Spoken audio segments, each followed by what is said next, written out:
ही गोष्ट माझ्या बाबतीतच घडलेली आहे. मी 10 वर्षाची असेल आणि मी जिथे राहायचे तिथे 2 मजली अशी बिल्डिंग आहे. खालच्या तळाला माझी आई राहते. तर थंडीचे दिवस असले की माझ्या आई सगळ्या जेवढ्या खाली तळाला जेवढ्या बायका आहेत त्या असं थंडीच्या दिवसात लाकडं चुली पेटवायच्या. तर आणि ते त्यासाठी लाकडं जी असायची तिकडे जवळच आमच्या आईच्या इथे एक अर्धा तासाच्या अंतरावरती एक वखार आहे. त्या वखारीत ते लाकडं मिळायची. मग ह्या बायका काय मिळून सगळ्या जायच्या आणि त्या वखारीत ते लाकडं आणण्यासाठी दुपारच्या जायच्या. आणि मी एकटी असल्यामुळे काय व्हायचं, माझी आई माझ्या जास्त लक्ष असणं होतं. कारण मग कुठे तू जाऊ नकोस, एकटी खेळू नकोस, घरात राहा, बाहेर जात आणि जाताना दरवाजाला कडी आतून लावून घे, म्हणजे कुठे जाऊ नकोस ते सारखं सगळं सांगणं असायचं. मग आम्ही ठरवायचो, मैत्रिणी शाळा सुटली की आमच्या आई लाकडा जाणार आहे, आता आपण सगळ्यांनी मिळून एकत्र खेळायचं, असं आमचा प्लॅन असायचा. दुपारी आम्ही ठरवलं की सगळ्या मैत्रिणी 2-3 वाजेता यायच्या घरी. आणि मग आम्ही असंच, आणि आमच्या आईच्या इथे काय एक गली आहे, त्या गलीच्या इथे एक विहीर आहे. त्या विहीर आहे छोटीशी, तिथे आम्ही खेळत असायचो. तर एक दिवस काय झालं, आमची आई दुपारची लाकडाला गेली आणि आम्ही ठरवल्याप्रमाणे मैत्रिणी सगळ्या निघालो. आणि जाताना मी आमच्या शेजारच्या होत्या काकी, त्यांना सांगितलं की काकी जरा घरात लक्ष द्या, मी बाहेरनं कडी लावून चालली आहे, एक थोड्या वेळात मी खेळते आणि लगेच येतोय. आणि आम्ही निघालो सगळ्या मैत्रिणी ते खेळायला. थोड्या वेळ मला वाटतं एक तास तरी आम्ही खेळलं असेल. आणि मग सगळ्या मैत्रिणी बोलायला लागल्या, चल आपण जाऊया, बराच वेळ झालाय खेळायला, आता का घरी आपली वाट बघत पण असतील ना. तर मग मी म्हणाले काय ग, थोडा वेळ खेळूया ना. मग त्या काय मैत्रिणी होत्या त्या निघून गेल्या थोडा त्यांच्या घराच्या. मी आता आम्ही 2-3च मुली अशा खेळत होतो. आणि एक ना 35 मला वाटते 35 वयाची एक बाई ना आमच्या सहज बाजूने चालली होती. आमच्याकडे तिचं सारखं लक्ष होतं, बघतच चालली आहे. तर आम्ही म्हणालो असेल कोण आम्हाला ओळखीची असेल. पण माझ्या पण लक्षात येईना की ही बाई कोण आहे ओळखीची. पण ती थोड्या वेळ हळूहळू ती ना ती विहिरीच्या इथे जाऊन उभी राहिली. बघते, इकडे बघते तिकडे बघते, आमच्याकडे सारखी सतत बघते. पण आम्ही खेळण्याच्या नादामध्ये होतो त्यामुळे तिच्याकडे लक्ष, पण माझं ना सारखं त्या बाईकडे लक्ष होतं. ती काय करते. ती बाई ना अशी पटकन ना तिने पटकन अशी विहिरीमध्ये उडी मारली. सगळ्या मुली घाबरल्या आणि त्या पळून गेल्या. पण मला थोडीशी उत्सुकता होती, हिने उडी का मारली आणि काय होतं म्हणजे विहिरीत उडी मारल्यावर. तर आम्ही थोडं पुढे विहिरीच्या इथे जायला लागले. मग आणि आरडाओरडा झाला होता ना थोडासा. मग लोक जमा झाली तिथे. एक अर्धा तासाने त्या बाईला बाहेर काढलं तो पण तिथे बाईचा वाटतं जीव गेला असेल बहुतेक. तिला बाहेर काढलं, मग तिला ठेवलं होतं. आणि मी तिच्याकडे निहाळून बघते की ही मला का बघत होती, ही माझ्या ओळखीची आहे का काय माहीत नाही. पण असं मला थोडंसं बेचैनच होत होतं त्या दिवशी. माहीत नाही, तिला बघितलं आणि रस्त्याने मी असं घरी यायला निघाले, नको बसेल आता असं म्हणून मी घरी यायला निघाले. थोड्या रस्त्यानं माझ्या डोक्यातनं सगळं तेच विचार की आता ही कोण मला ओळखते का, किंवा की ही माझ्याकडे का बघत होती, असं आमच्याकडे का सारखी बघत होती, असं सारखं माझ्या डोक्यात सगळं तेच विचार. घरी आली पण आई मला थोडीशी बडबडली. मी सांगून काकींना गेले होते पण मला बराच वेळ झाला होता ना, मला वाटते 5-5:30 वाजले घरी यायला. आणि आई आली, बडबडायला लागली.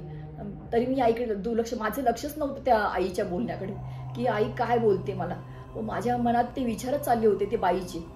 आणि आईला कसं सांगू मी की ह्या बाईने आत्महत्या केली, मी तिथे बघत उभी होते. पण थोडा वेळ गेला, अचानक ना मला असं ना काहीतरी बेचैन व्हायला लागलं. शांत माझं मन, आतून काहीतरी असं वाटतं होतं, एक भीती असते ना की काय होतंय आणि कसं सांगू आणि कोणाला सांगू हे सुचतच नव्हतं. आणि अचानक ना ती काहीतरी ना मला ना आवाज व्हायला लागले, असं चाहूल काहीतरी असं ना की आपल्याला काहीतरी होतंय आणि काहीतरी जाणवतंय असं की आपल्याबरोबर काहीतरी आहे असं. आणि ते अचानक ना मला ती बाई ना घरामध्ये ना सगळीकडे दिसायला लागली. पण मी आता आईला सांगू शकत नव्हते ना की मी त्या बाईने उडी मारली आणि मी ते बघितलंय. मला काही सुचतच नव्हतं. आणि ना आमच्या घरामध्ये असं ना TV असं लाकडाच्या फळी होती आणि त्या फळीवरती पूर्वी असं चौकोनी TV असायची ना, TV ठेवलेला होता आणि त्या फळीच्या खाली सुद्धा ती बाई मला दिसायला लागली, घरात सगळी दिसायला लागली, जिथे मी बघेल तिथे ती बाई दिसत होती. आणि 1 दिवस झाला, 2 दिवस झाला, मी आता कोणाला सांगू काहीच मला सुचत नव्हतं. आणि ना अचानक काही सुचत नव्हतं, मला काय करू, आता कोणाला सांगू मी हे गोष्टी, काहीच मला काय चलबिचल आतल्या आत चलबिचल काय करू मी. आणि ना त्या दिवशी ना मला वाटते 2-3 दिवस असे गेले सारखे आणि मला ना जेवण पण जाईना, अंगा सारखं नाही असं ताप आल्यासारखं व्हायचा, असं थंडी वाजायची, माहित नाही असं का व्हायचं. पण मला आता कोणाला मैत्रिणीला मग शेअर करू शकत नव्हते ना गोष्टी, की कारण त्या दिवशी त्या मैत्रिणी सगळ्या बहुतेक पळून गेल्या होत्या. एक-दोघी होती, त्यांना काहीच त्रास नाही, मलाच होतोय म्हणजे मला काहीतरी प्रॉब्लेम आहे असं मला मनात वाटायला लागलं. अचानक ती बाई आहे ना, ती घरामध्ये अशी मला सारखी जाणवायला लागलं की ती लांब बसली आहे आणि ती रडतीये आणि अचानक ती हसतीये, माझ्या जवळ येते आणि मला काहीतरी खुणवतीये. काही अचानक काहीतरी सगळंच विचित्र होतं. आणि हे सगळं विचित्र असलं आणि हे मी सांगू शकत नव्हते कोणाला, मला काही सुचत नव्हतं आणि काय बोलू आणि कोणाला सांगू हे असं माझं पूर्ण चलबिचल मनात चालली होती आणि काही सुचत नव्हतं. आणि मी जेवण पण कमी केलं, जेवण मला जातच नव्हतं, हे काय जाणार का जेवण, आणि हे सगळं भास माहीत नाही ते भास होते की काय होतं ते. आणि अचानक ना असे 1 दिवस गेला, 2 दिवस गेला,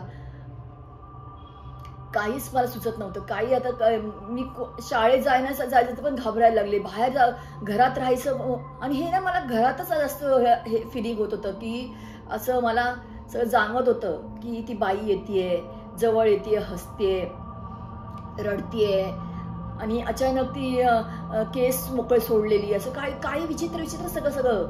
आणि 2 दिवस गेले, 3 दिवस गेले, आता जास्तच हे सगळं भास आहे ना, तिची चाहूल सारखं मला जाणवायला लागली की असं सारखं होतंय, हे माझ्या बाबतीतच घडतंय. आणि 1 दिवस मला वाटतं 4-5 दिवस गेले असतील आणि माझ्या आईनं परत लाकडं संपली होती म्हणून सगळ्या बायका सगळं असंच दुपारच्या गेल्या लाकडाला. आणि आता मला हे त्रास होतो, थोडंसं माझ्या आईला जाणवत होतं. तर तिने मला काय केलं, मला बाहेरनं कडी लावून गेली, कारण तिने त्या दिवशी मला ओरडली होती ना, तू जाऊ नकोस, की तू लांब जातेस, असं विहिरीच्या इथे खेळायला मैत्रिणी जातात असं काहीतरी होतं. तर मग तिने काय केलं, मला शेजारच्या काकीने सांगितलं तुम्ही बाहेरनंच कडी लावून घ्या आणि ही उघडू नका कडी. हिने ओरडली तरी हिने ओरडून काही बोलली तरी उघडू नका कडी. पण आता काय करू, पण मी दुपारी झोपली, कारण मला आई गेली तर लाकडाला म्हणून मी झोपून गेले. आणि अचानकच परत तोच भास, ती बाई हसतेय, अशी हसत होती की मला असं जाणवतंय की ती बाई काहीतरी त्रास देते मला, काहीतरी दिसते ती मला एकदम जवळ, एकदम माझ्या बाजूलाच येऊन बसली. आणि ती मला माझ्यासारखी उठवतीये, हसतेय माझ्या जवळ येऊन, रडतीये, असं मला सारखं भास व्हायला लागले. आणि मी पूर्ण घाबरले. आमच्या ते टीव्हीच्या खाली तिच्या जास्तच जवळ दिसायला लागली मला. आणि काय करू मी सुचतच नव्हतं. मी रडायला लागले आणि मला दरदरून परत ताप आला. अचानक माझ्या अंगात ताप भरला, थंडी वाजून आली, मला ताप भरला. आणि बाहेरनं मी पळू शकत नव्हते, कारण आईने बाहेरनं कडी लावली होती. काकींना मी ओरडून सांगणार कसं, काकी दुपारच्या झोपलेल्या, सांगणार कोणाला मला काहीच सुचत नव्हतं. आणि अचानक मला माहीत नाही, मी बेशुद्ध पडले, याच्यातच बेशुद्ध पडले. आणि आई कधी मला आली माहीत नाही. आमच्या इथे एक आप्पा म्हणून होते, त्यांचा दरबार असायचा आमच्या एकदम आईच्या ते जवळच, असं दरबार असायचा, त्यांच्या इथे दरबार भरायचा. तर मला एवढंच आठवतंय की आमच्या आईने मला बेशुद्ध अवस्थेतच मला त्या आप्पांच्या इथे घेऊन गेली आणि मी शुद्धीवर आले. मला एवढंच आठवतंय की आप्पाने माझ्या डोक्यावर हात ठेवला होता आणि त्यांनी सांगितलं की हिला थोडीशी बाहेरची बाधा झाली आहे. आणि त्यांनी काय माहीत नाही काय केलं, मला त्या क्षणापासून ती बाई दिसायची बंद झाली आणि तेव्हापासून ती बाई कधीच मला दिसली नाही.